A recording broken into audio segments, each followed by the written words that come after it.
Children cough endlessly everywhere. That's a fact. It's one of the commonest reasons for children to be brought to my outpatient clinic or to the emergency department for that matter.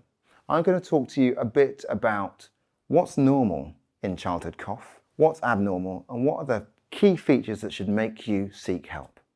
The things that I describe towards the end of this talk are incredibly rare. I'm not here to scare you, I'm here to reassure you that what your child is doing is probably normal. What's a normal cough? Healthy 10-year-olds will have around 11 bouts of coughing in a normal 24-hour period. That's healthy. Young children will have up to 12 colds in a year. When children get a cold, they will cough for 2 to 3 weeks. With that in mind, you can imagine that it's difficult to find a point when they're not coughing, and that's normal. So how do you treat a normal, bog standard cough? Well, the first question is, do you need to? Most children with a cold will cough for 1, 2, maybe 3 weeks and then they'll be fine. And actually that cough will be part of the way in which they clear the chest of any secretions that are causing irritation. If your child is coughing to the extent that they're getting no sleep, that they're in pain or significant discomfort, or they're vomiting all the time, you may want to do something to relieve those coughing symptoms. And at that point, it's reasonable to give them an over-the-counter cough syrup.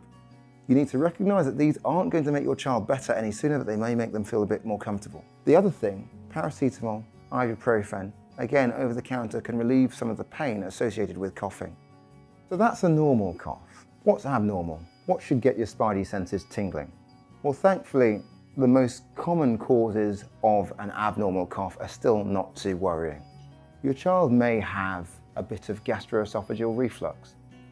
That's when stomach acid comes up from the stomach up to the upper airways and irritates the airways or the vocal cords and makes them cough, particularly at night or on exercise, and actually sounds a lot like asthma. Persistent bacterial bronchitis is a name for a low-level bacterial infection which causes your child to have a wet cough that just doesn't go away even between colds. There's also a quite unusual cause for a persistent cough. We call it habit or psychogenic cough. And it occurs in a context where children look very well, and yet they cough and cough and cough.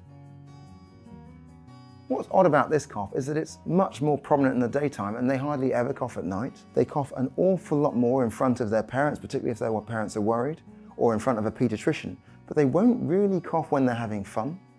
Quite often they won't cough at the weekend, and they won't cough if a nurse is watching. The key thing is, if a habit or psychogenic cough has been identified, don't worry. The answer is calm indifference, reassurance. Don't talk about it, don't notice it. It will go away. So let's talk about asthma. So asthma is a condition where we have reversible narrowing of the airways. What that means for your child is wheezing and coughing, quite often in response to a virus or exercise, and the cough is particularly prominent at night. Thankfully, most children with asthma are readily controlled on inhaled steroids or a blue inhaler, and you'll have seen these before. And the key thing is, if it is asthma, it gets better with these treatments. So we've talked about abnormal cough. What then are the key red flag features that should make you seek an urgent paediatric opinion?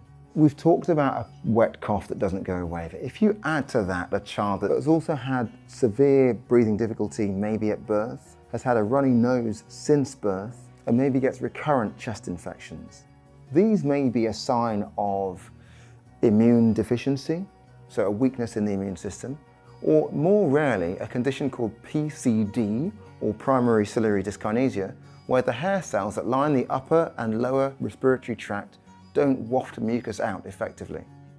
And I guess the final red flag you'd like to look out for is a child whose cough is worse with eating and drinking, or perhaps doesn't like to eat and drink. Maybe the child who vomits a lot and has done severely since they were born. This child may possibly have cough related to aspiration, that's passage of food and drink into the lungs, perhaps through an abnormal connection between the breathing tubes and the feeding tubes, something we call either a fistula or a laryngeal cleft, or perhaps due to severe gastroesophageal reflux. So at this point, I think it's probably helpful to go back to where we started. Children cough. It's what they do. It's normal, it's even healthy. If you have doubts based on anything that I've said, that's why you have a GP, that's why we have paediatricians. Thank you for watching. I hope that that's been informative. Please do subscribe to the YouTube channel for more content on this and other childhood subjects, and we'll see you soon.